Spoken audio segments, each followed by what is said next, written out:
Ondo State Deputy Governor, Mr. Akeredolu, is no longer a member of the All Progressive Congress, APC, after defecting to the opposition party, PDP. However, a drama preceded his defection as he was barred from leaving his official quarters with some vehicles by a team of policemen led by the Commissioner of Police, Mr. Bolaji Salami, allegedly at the behest of the governor, Mr. Akeredolu.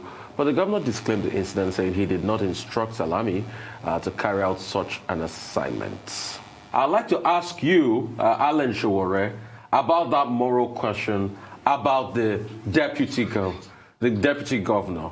Following the aftermath of the crisis that has rocked and ultimately the candidate of the All Progressive Congress in Ondo State ahead of the September 19 governorship election, the party has not fared any better in comparison to what's going on in the neighboring state of Ondo State, where the governor is similarly locked in a battle for political survival with his deputy, Governor Akeredolu, which is now confirmed COVID-19 positive and has been at daggers drawn with Akeredolu. And their differences, allegedly, has been a fallout of ambitions being harbored towards the forthcoming governorship elections in the state. A fortnight ago, we had on this program Donald Ojogo, Ondo State Commissioner for Information, and he has a lot to say about the interplay of the forces that have been activated as a result of this election. And just to balance things out and give fairness and a pride of place this morning, we are giving a chance to Alan Sowore, media advisor to Ondo State Deputy Governor Akeredolu, who has now defected to the main opposition, People's Democratic Party. So let us hear the Deputy Governor's side of the story. Welcome to the program. But I want to start with that moral question. Does the Deputy Governor still have a right to stay as Deputy Governor when he was elected on the APC ticket and now is in the PDP? Yeah, thank you, my brother. Let me first start by saying that on behalf of the Deputy Governor that we wish the Governor the quickest recovery. Yesterday he announced that he has been tested positive for the COVID-19. Our prayer is that he will overcome this. Now let me go to your question. What is moral question in a man who is running for his dear life? You watched the video where the Deputy Governor was staying for 4 hours. You will empathize with the Deputy Governor who have been enduring a harsh treatment. The Deputy Governor has been like a mere commissioner since the inception of this government. So instead of the Deputy Governor to continue to the oppressed group, he's trying to leave so that the governor can have the people around him, so that the Deputy Governor can have peace. So there's nothing like moral question in a man who is exercising his constitutional right of freedom of association. So nothing like moral question. A state is run by rules, by the constitution, by law. No, the moral question is, does he still have the right to remain as deputy governor? I mean, you've left the platform that brought you in. Once you've left the platform that brought you in, why can't you tell yourself that morally I might not have the right to stand here? Did the deputy governor come in on a PDP ticket? No, he came on an APC ticket. So why can't he do the brave thing? And since we know that he might be the PDP candidate, why can't he just say, you know what, I'm leaving the deputy governor, I'm resigning so that I can go and face my PDP ambition? What is happening in Ondo State is not different from what happened between Atiku and Obasanjo. It's not different between what is happening in Ondo State, where the governor has moved to PDP. It's not different from what happened in Benue, where the governor moved to the PDP and won. You see, democracy provides various platforms for people to express themselves. And when there is a logjam, people will look for the alternatives. So that is exactly what is happening. The people are saying, oh, if you have to remain APC, then we may have to remain in this mode. Let us look for a better alternative. Let us look for an alternative to escape. So the issue of moral does not come in. It's about the people. It's about the wishes of the people. The people say, oh, if you remain, people may not get out of this. Let me tell you, the Deputy Governor is leading the people of Ondo State to break through. And there's nothing as good as freedom. Freedom is sweet, my brother. It's better to live. Yes, sir. Alan, you bear a famous name, Alan Sowore.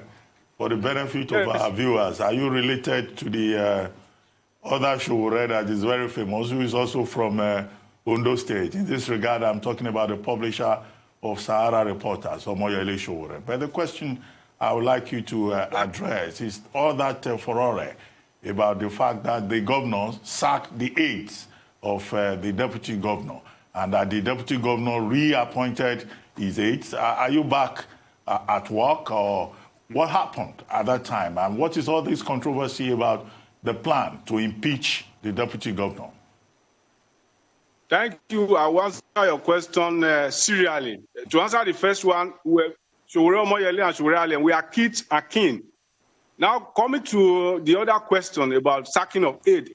Of course, the governors, what the governor wanted to do was to strip the deputy governor all his official vehicle, all his aides, including his cook. But what the deputy governor has done, because the office of the deputy governor, just like the office of the governor, are established by constitution. So all the aids, all the vehicle are part of the package that come with the office of the deputy governor. So of course the governor has sacked us and the deputy governor has reappointed us. The implication of this is that the governor will only succeed in stopping or pausing our salary. The moment somebody else becomes the governor, our salary will be paid. It has happened before. Ali Olanusi was deputy governor in this state. He was impeached. The court said, no, you were wrong. You cannot impeach him with this illegal process. And all his emolument, fortunately, is this same Arakunrin Oluwarotimi Akeredolu that paid all the emolument of Ali Olanusi. So we are going through the same process of this victimization. And the people will now pay those who are victimized. They pay us. In 2016, Ali Olanusi was impeached because he expressed different political view. And the people said, no, that was unjust. So his party, the APC, won the election. And Ali Olanusi was paid. So the controversy is very insignificant. At the end of all this, we're going to be paid. The next governor will say, you have done what is wrong. How can you strip a sitting deputy governor of his cook, his SA media? Who will have been speaking for the deputy governor if he has not reappointed me? So they just want all their voice, their own side of the story. So the deputy governor will be naked. It's not going to be work. It's not going to work. So the deputy governor has reappointed, and that is fine. What are the prospects of Mr. Ajayi now that he's decamped to the PDP? We saw that Governor Obaseki of Ondo State wasn't exactly greeted with a red carpet. There had to be a lot of negotiations that were conducted. The ticket was not automatically handed over to him because of his position. Yeah, you see, the deputy governor is with the people. And the people of Ondo State, majority of them are in PDP, some of them are in APC. In fact, what we have in Ondo State now is government of APC versus APC as a political party. So the governor belongs to the government, who is the head of the government. But we have the APC as a party. And the deputy governor has moved to the PDP. So majority of the people, at the end of it all, they were spread out. So the people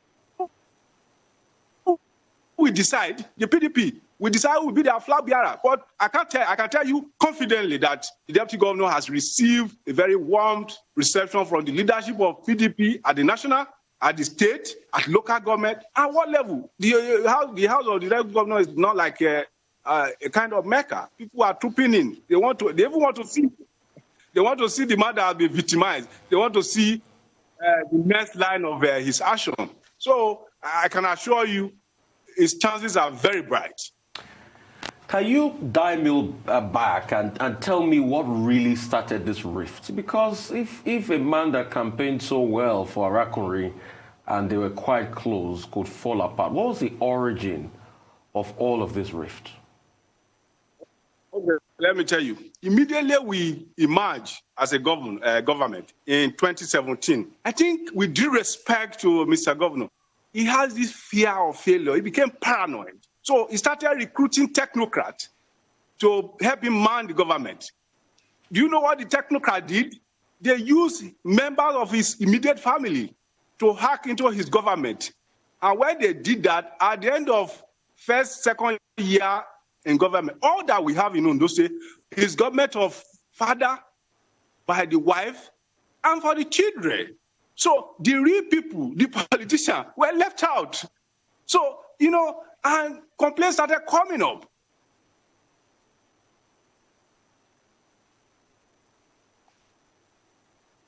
Oh, we'll try to connect to Alan Sowore. Alan, if you're there, if you can hear us. Okay. I'd like to know where Alan will land on this. Okay. So, Alan, you said complaints started coming up. That was the last I heard from you. So, when the complaints started coming up, what happened from there? Yes, complaints started coming up, and the deputy governor softly will suggest to the governor that, oh God, this is not right. For instance, the increment of tuition fee, 300%.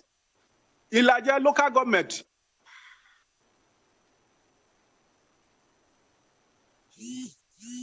All right, we're still trying to get across to Alan, but I think this is the meat of the matter, because I would like to know the instances Alan has given or will be given as regards the fight going on between them. But, Tundu, an exciting place to have it.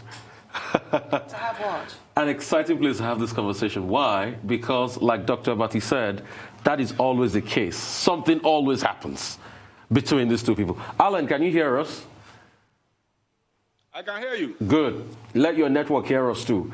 Real quickly, so you said the complaints came in, then what happened from there? And the deputy governor will always suggest to him that this is not right. You were talking about the larger tuition fee?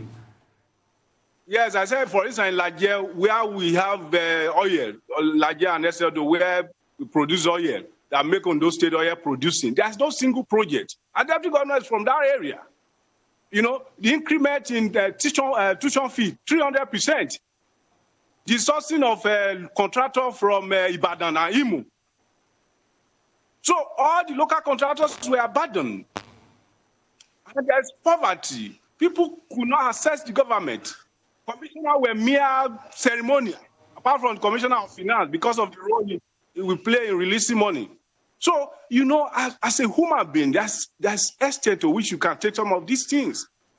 So I would suggest, but again, what would they do?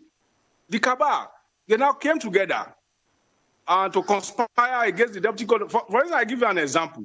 We had head of service, who is the #1 civil servant in Ondo State. The last one we had was Tony Akeredolu.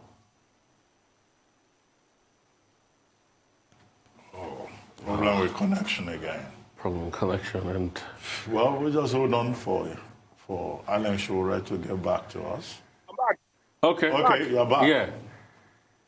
Yeah, I was giving an example of the head of service, the last one, Tony Akeredolu. Immediately his year of service completed, he left. And we had to retire 11 permanent secretary to pay way for the current one, who is from Sowore. And when the current one was supposed to retire, the governor extended his tenure with 1 year. Do you know how many people that you have spoiled their career in the civil service? We have never had it before in Ondo State where a civil servant will attain the age of retirement or age of service, and his tenure is extended. So these are the issues. And why you raise a concern or objection, the next thing is the cabal come together and say, oh, you are an opposition within the government. So that's how the problem started. And the issue, for instance, the issue of 4.3 billion that's hidden from the people. Deputy governor cannot bear it. How can you hide 4.3 billion from the people? Or the issue of non-recruitment of unemployed youth. We have been in this government about 3.5 years now. We have not recruited teachers. Or the issue of sacking of doctors. How can you sack doctors at the middle of a pandemic? And you say we will not be there, we are not going to talk? Is that how to run a government? So these are the issue. The issue is about what is right and what is wrong. It's not personal. Who are these cabal? Who are this cabal? I wish to know who this cabal you're talking about. Can you hear me, Alan? Who are the people in this cabal you're talking about? Yeah, I've just given you a hint. I'll give you that the head of service, for instance, who's supposed to have retired, is still there. He's the head of the cabal. Majority of people who have good office are members of the cabal in Ondo State. So in Ondo State now, we are hooked in the hand of few cabals who are in for business. So clearly, you guys have a divided house in Ondo State. Where do the people of Ondo State, where do they feature in all of this? Because it's about Akeredolu and Agbola Ajayi. Nobody is talking about the interest of the people themselves. And then quickly, the security that was allegedly withdrawn. Does Agbola Ajayi, does he have his security protection back? Although the state governor insists that he was lying, that the security group around him was never withdrawn. That if we have not had the video of where the deputy governor was detained, you know it will equally be denied.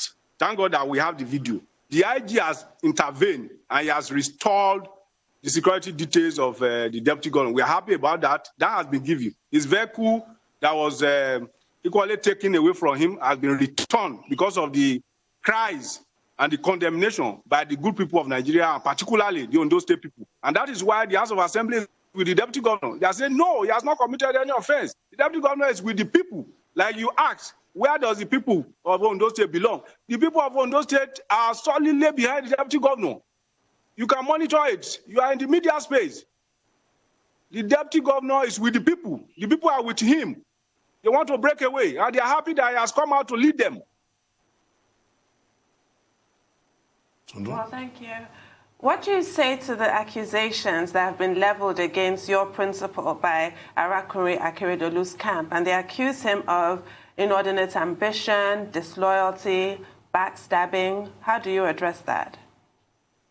Let me tell you that in the last 1.5 years, more than 500 million has been spent to blackmail the deputy governor.